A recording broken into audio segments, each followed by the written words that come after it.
Olá, amigos, sejamos todos muito bem-vindos a mais esse trabalho de atendimento espiritual aos encarnados, onde todas as segundas-feiras nós tratamos de forma sequencial sobre temas que dizem respeito a todos nós, enquanto espíritos imortais buscando autoconhecimento, buscando ferramentas para lidarmos com as situações que enfrentamos mais dia ou menos dia, se não enfrentamos ainda enfrentaremos pelo menos situações parecidas. Então, tudo que aqui nós aprendemos, angariamos de conhecimento, em algum momento vai nos ser muito importante. Nós temos trabalhado nas últimas semanas sobre o tema depressão. Já vimos o que é a depressão, né, que não é uma manha, né? Não é assim uma mania, mas é uma doença muito séria, invisível. Temos falado repetidamente sobre isso ao longo dessas semanas e que nós temos que observar as causas da depressão. E hoje nós vamos iniciar sobre o tema tratamento da depressão, que terá continuação na próxima segunda-feira. Então, esse é o módulo 4, roteiro 5, a primeira parte do tratamento da depressão.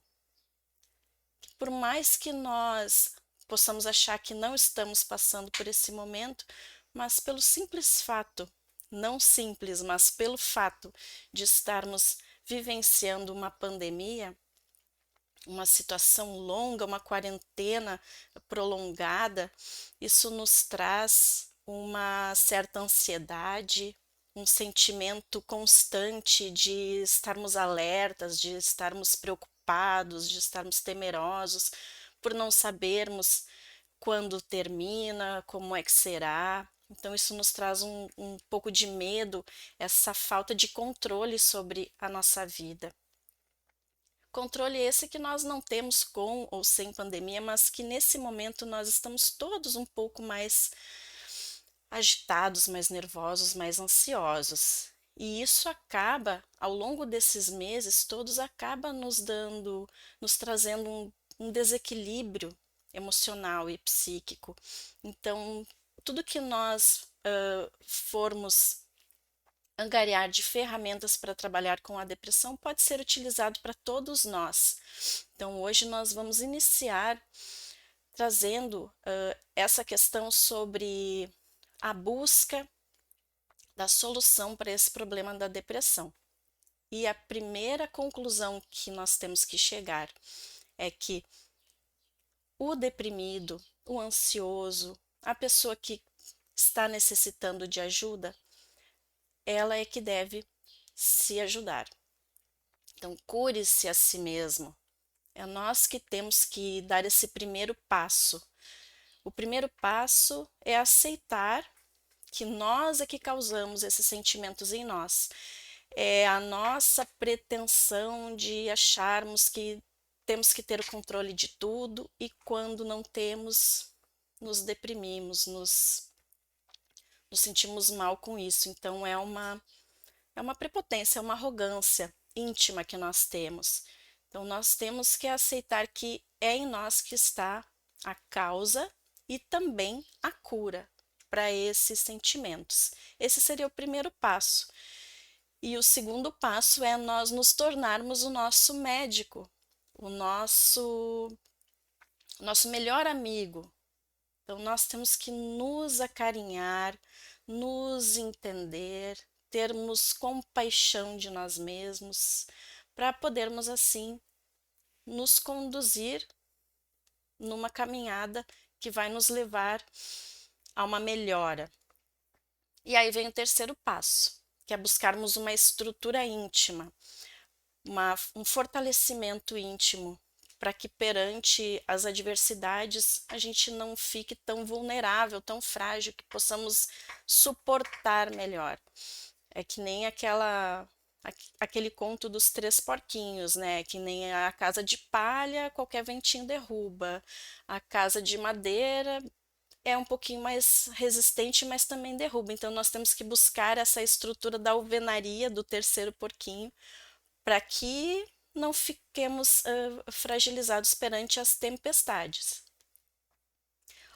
O quarto passo seria resistir às pressões sobre a nossa mente, sobre a nossa vida, vencendo essas pressões. Então, da onde vêm essas pressões? Essas pressões são impostas por um contexto social, mas principalmente por nós mesmos. Porque quanto mais nós nos esclarecemos, quanto mais nós compreendemos a nossa situação, o nosso objetivo, o nosso propósito nessa vida, nessa encarnação e nessa estrutura social, mas nós nos sentimos confortáveis em não estar nos enquadrando em determinadas posições. Nós não temos que agradar a todos, nós temos que cumprir o nosso propósito, mas antes de podermos nos sentir assim apropriados do nosso propósito, do nosso objetivo, nós temos que descobrir qual é ele. E isso a doutrina espírita nos explica, nos ensina, nos esclarece, que nós somos espíritos imortais, em busca de nossa melhora, de nossa evolução, e que isso acontece em várias etapas, em vários ciclos, ao longo das reencarnações, que nós vamos angariando aprendizados, vamos nos colocando em situações que nos impelem a melhorar, a aprender, a buscar. E esse é o nosso propósito. Então, qual será o aprendizado que a vida nos traz hoje? Qual será? Por vezes é muito simples, por vezes a oportunidade que eu tenho de melhorar hoje é auxiliar alguém que está bem próximo de mim numa tarefa muito simples, é escutar alguém que está precisando conversar e que não encontra ninguém que tenha tempo para ouvir, que tenha paciência para ouvir. Talvez sejamos nós a pessoa que vai simplesmente escutar alguém falar, sem trazer argumentos para deixar aquela pessoa ainda pior, mas que possamos trazer um conforto, um bom ânimo. Então são coisas muito simples, oportunidades muito simples, que aparecem o tempo todo. Às vezes algum livro que traga informações edificantes, que está ali guardado, e um livro dos Espíritos que a gente nunca leu do início ao fim. Então essa busca também faz parte do nosso propósito, esse aprender. Então, assim, nós vamos ficar mais fortes para resistir a todas as pressões, entendermos da onde vêm essas pressões, por que elas acontecem. Às vezes, dentro do nosso lar, nós estamos sendo cobrados para tomarmos determinadas atitudes. E por que será que estamos tendo essas cobranças? Nós temos que ter essa condição de avaliar o porquê estamos sendo cobrados e termos a humildade de fazer essa análise, essa verificação de isso está correto, isso é para o bem dos outros ou é para o meu bem próprio, ou isso está equivocado. Nós temos que conseguir fazer essa avaliação sem querer puxar a brasa para o nosso assado. Por vezes a gente está sendo cobrado por uma coisa que é correta e nós queremos resistir porque não estamos dispostos. Então são avaliações que nós temos que fazer imparcialmente e tomarmos aí a nossa decisão. E quando nós tomarmos essa decisão, nós temos que ter a convicção de que está correta, para quando tivermos que defender a nossa posição, nós termos essa propriedade. Aí o quinto passo, que é maravilhoso e que é o mais abrangente de todos que nós estamos relatando aqui, segundo o nosso material subsidiário que o Departamento Doutrinário da Associação Espírita Caridade nos fornece, que é a realização do nosso autodescobrimento, o nosso autoconhecimento. Essas diretrizes estão no livro Depressão, de Isaías Claro, E essa questão do autodescobrimento nós podemos consultar a questão 919 do Livro dos Espíritos, onde Santo Agostinho fala sobre o autoconhecimento. E ele dá a sugestão de um exercício que nós falamos repetidamente nos trabalhos da Associação Espírita Caridade, que é o exercício de todos os dias antes de dormir, todos os dias, ou melhor, todas as noites antes de dormir, façamos uma reflexão sobre como foi o nosso dia, como se passássemos ele a limpo na nossa mente. E verificando sobre todas as atitudes que nós tomamos, se foram todas acertadas, se em algum momento nós deixamos motivo para alguém se queixar de nós, se em algum momento nós desperdiçamos a oportunidade de fazer algum bem, e se nós fizemos todo o bem que poderíamos, como nós poderíamos melhorar esse dia que passou? Então, essa é uma rotina que nós podemos, de poucos minutos, podemos incorporar nos nossos finais de dia, para que possamos ter essas ferramentas de autoconhecimento. Porque, por vezes, parece bobo e sem importância à primeira vista, mas quando a gente coloca numa projeção de tudo que nós fizemos, nós nos damos conta das atitudes que nós tomamos. Então, naquele momento que a pessoa me deu bom dia e parecia que ela queria conversar, mas aí eu virei o rosto porque eu não estava com vontade, até tinha tempo, mas não estava com vontade, e eu passei bem rápido para a pessoa não puxar muito assunto. Então, quando a gente volta a reviver, analisar essa situação, a gente vai se dar conta que eu poderia ter parado, eu tinha o tempo, era uma questão de desenvolver o exercício da paciência, poderia ter dado uma atenção para aquela pessoa, talvez fosse importante para aquela pessoa. Às vezes, um momento assim que a gente deixa de fazer essa pequena caridade da paciência, nós ali poderíamos ter evitado que a pessoa tome uma atitude impensada, né? Poderia ter mudado toda a trajetória, que a pessoa estava indo para cá, aí conversou ali, se deu conta de alguma coisa e mudou o caminho. Então, isso pode fazer bastante diferença, inclusive para nós que acabamos nos sentindo melhores, e por vezes a gente não quer conversar com aquela pessoa, e aí naquela conversação a gente descobre coisas, né? Descobre um outro lado da pessoa, descobre um outro lado nosso. Então, toda a interação com o nosso próximo é importante, sendo ele agradável ou não a nós, porque é assim que nós vamos exercitar todas as virtudes que precisamos. É através do convívio com o próximo, principalmente aquele que não nos é muito agradável, que nós vamos desenvolvendo essas questões do amar ao próximo como a si mesmo, sem escolher. Esse amar ao próximo que nós ainda não temos condições de sentir, de exercer ainda na sua plenitude, porque ainda somos muito imperfeitos, estamos num plano de provas e expiações, mas ele inicia sim, ele inicia nesse exercício de exercitar essa convivência mais suave, mais pacífica, mais amigável. Esses passos todos, eles vão trazer uma maturidade emocional, que a partir do momento que nós nos conhecemos melhor, nós vamos nos deparando com a quantidade de coisas equivocadas que nós fazemos, porque às vezes a gente pensa assim, eu estou num plano de provas e expiações, a gente olha os noticiários e vê todas aquelas barbáries, aquelas maldades acontecendo e nós pensamos, nossa, eu estou muito bem, que eu não estou roubando ninguém, estou trabalhando honestamente, tenho aqui minha família a qual eu me dedico. Nós achamos que estamos muito bem.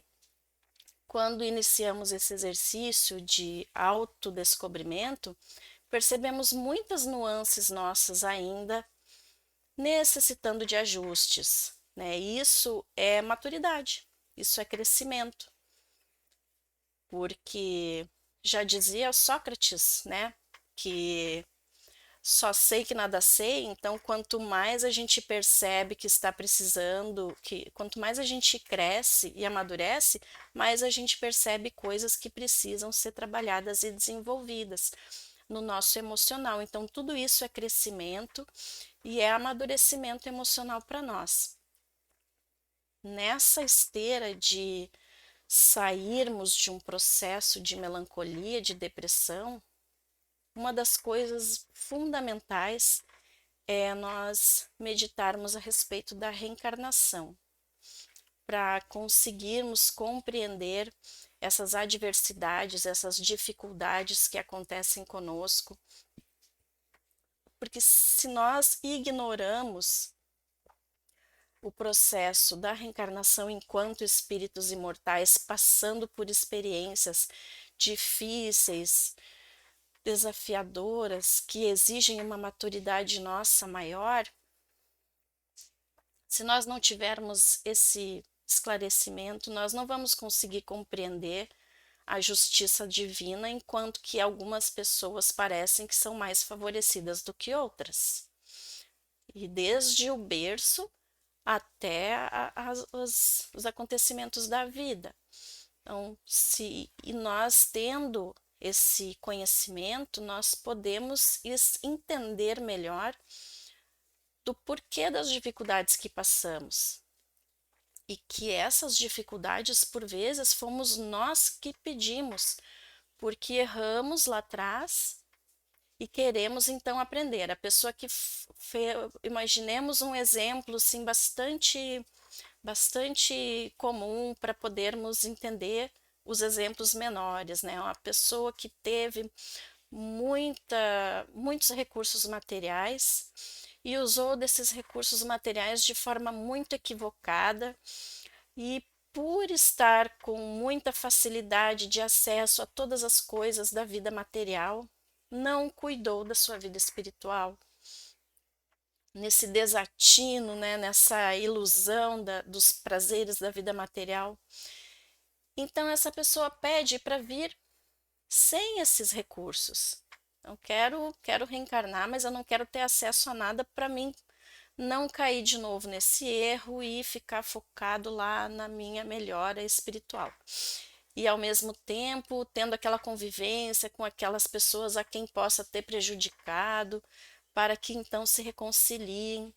E aí essa pessoa chega aqui e se revolta com a sua condição de escassez, se revolta com aquelas pessoas que está convivendo com quem não simpatiza vibracionalmente. Então é bastante complicado, porque é como se fosse o aluno recusando a lição. Como diz Emmanuel, o enfermo revoltado com a medicação. Então nós temos essa ferramenta da doutrina espírita que nos explica, que nos esclarece, que nos traz à luz tudo isso para que não vamos ter menos dificuldades. A doutrina espírita não vai vir assim, agora que tu entendeu, então toma aqui, acabaram os seus problemas. Não, mas nós temos essa fortaleza para conseguir enfrentar essa situação aí, sabendo que a situação termina, que tudo passa. Quando a lição é aprendida, ela passa, que nós somos espíritos imortais. Então, essa conduta diante da vida vai fazer toda a diferença no nosso equilíbrio, se nós somos pessoas espiritualizadas ou meramente materialistas. Porque aquela pessoa que não tem um conhecimento da espiritualidade, que não quer se abrir para esse esclarecimento, ela vai sofrer muito mais, vai sofrer demais, vai ser muito difícil para essa pessoa conseguir se recuperar de uma situação de depressão dessa forma. Vai necessitar de muito mais ajuda e vai ser um caminho muito mais penoso. E nós temos, dentro dessa reação, vamos imaginar que nós estamos reagindo. Nós temos que buscar coisas que nos subam, que nos elevem, como a leitura edificante, né? Nós temos inúmeras obras, inclusive essa que foi usada como subsídio para esse trabalho de Isaías Claro. Então, a leitura edificante, que vai nos auxiliar a nos libertar desse processo depressivo, que dentro do processo depressivo, como nós nos afinizamos com espíritos desencarnados que pensem como nós, que vibram como nós, eles estão sempre ali perto de nós, a depressão acaba sendo uma porta para a obsessão. Então, quando nós fazemos esse esforço de esclarecimento, de elevação, fazendo leituras que nos trazem autoconhecimento, libertação, nós vamos também estar auxiliando a esses irmãozinhos que nos acompanham nesses momentos.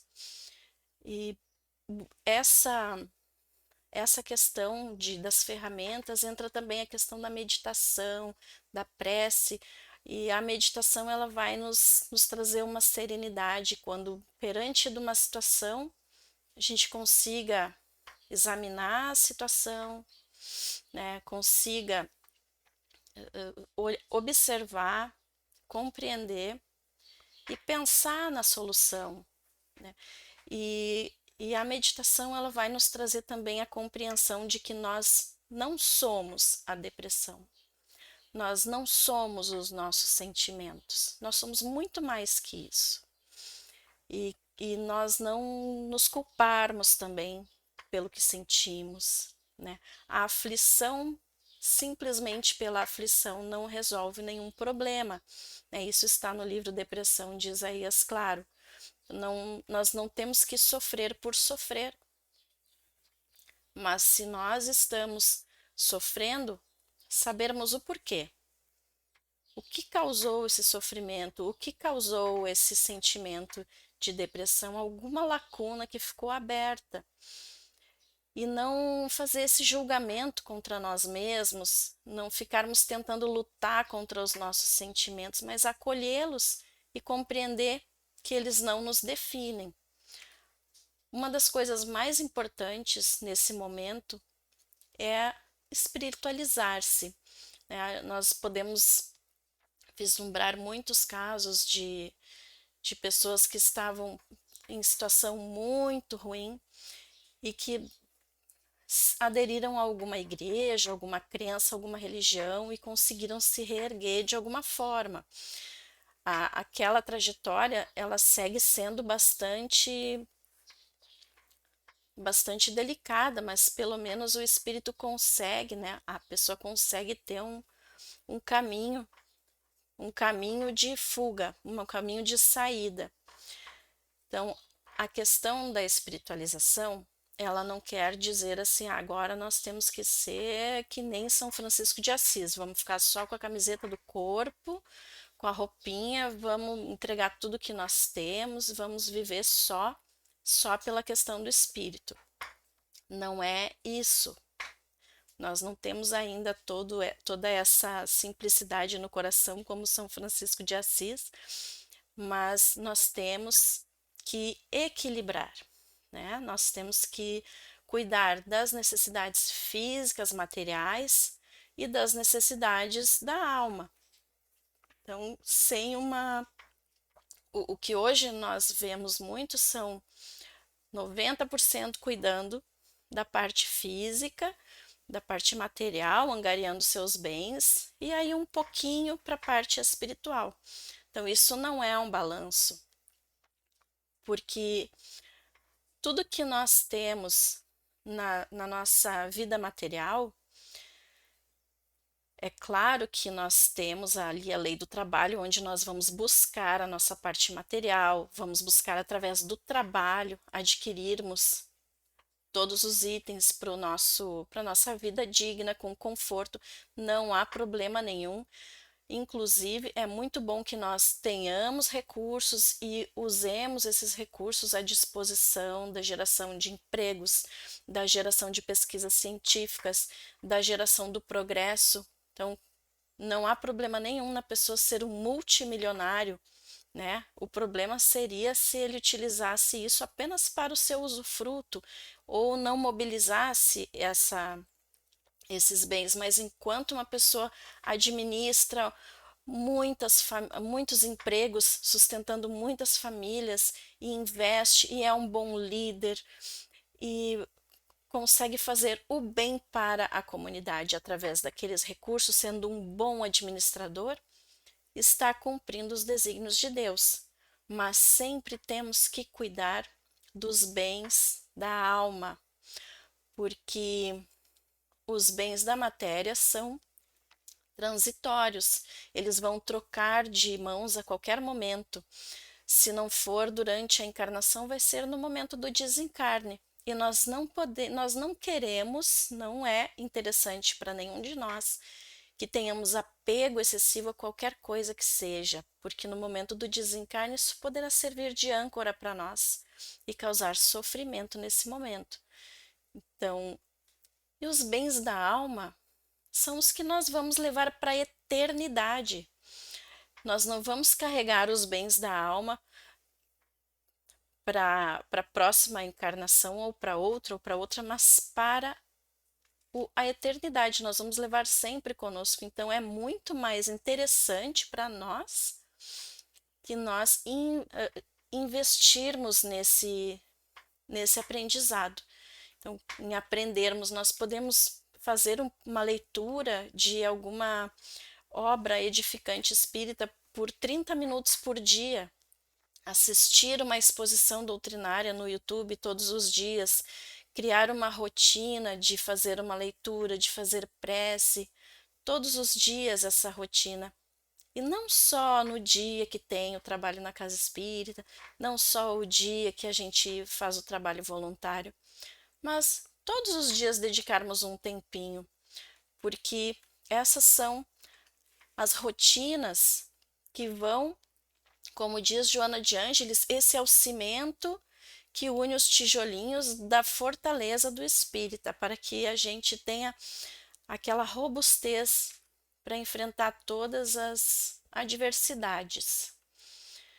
Quando nós focamos mais na vida material, nós podemos estar deixando a desejar na nossa vida espiritual e abrindo portas para perturbação, para o desequilíbrio. Então, é importante a gente, primeiramente, desapegar, porque o apego ao que é material, ele pode levar à depressão através do sentimento de perda. Eu tenho algo que eu acho muito importante, né? Quantas pessoas a gente conhece, quantos casos de pessoas que tinham uma empresa, tinham muitas coisas e quando perderam, entraram em depressão. Então, são coisas transitórias. Outras coisas importantes é a questão da mágoa. Quando alguém nos faz alguma coisa, nós ficamos com aquela mágoa que fica contaminando o nosso perispírito com toxinas e a gente não consegue perdoar. Então, o perdão, ele é um remédio para nós. O perdão não tem a ver com o outro, ele tem a ver conosco. Se nós permitirmos que a mágoa se aloje no na nossa casa mental, nós vamos estar criando ali uma chaga que pode se transformar até numa doença, num problema que pode atravessar encarnações. E a forma de exercitar esse perdão é através da prece, através do exercício diário de buscar esse perdão, de se libertar. Ah, mas aquela pessoa fez tal coisa, às vezes a gente fica guardando um rancor de 20 anos e aquilo vai nos desgastando. Então, isso é importante trabalharmos por amor e respeito a nós mesmos, né? Por amor à nossa vida, porque a mágoa ou a falta do perdão vai corroendo e causando danos dentro do nosso organismo. Então, nós temos que nos libertar e perdoar inclusive a nós mesmos, porque a culpa e o remorso são também sentimentos que vão nos prejudicar. Quando nos sentimos muito culpados, nós acabamos não cumprindo a função que temos que cumprir, não fazendo as coisas que devemos fazer, porque ficamos ali paralisados. E muitas pessoas entram em depressão devido à culpa, devido ao remorso.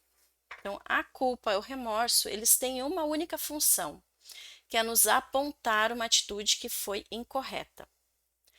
Fora isso, nós temos que tomar conhecimento de que foi equivocado e passarmos então a tentar consertar, corrigir, modificar para que não volte a acontecer, mas não ficarmos ali paralisados, congelados, num sentimento que nos corrói por dentro.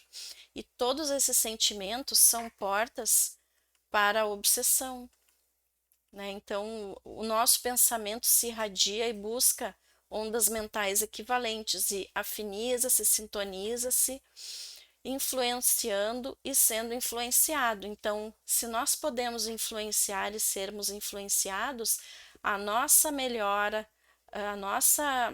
essa elevação de pensamentos de pensar sempre no que é bom, de perceber que estamos tendo pensamentos negativos e tentando modificar, interromper esses pensamentos e trabalhar pela nossa melhoria, afastando esses maus pensamentos, nós vamos estar melhorando a nós e a esses espíritos que se afinizam conosco.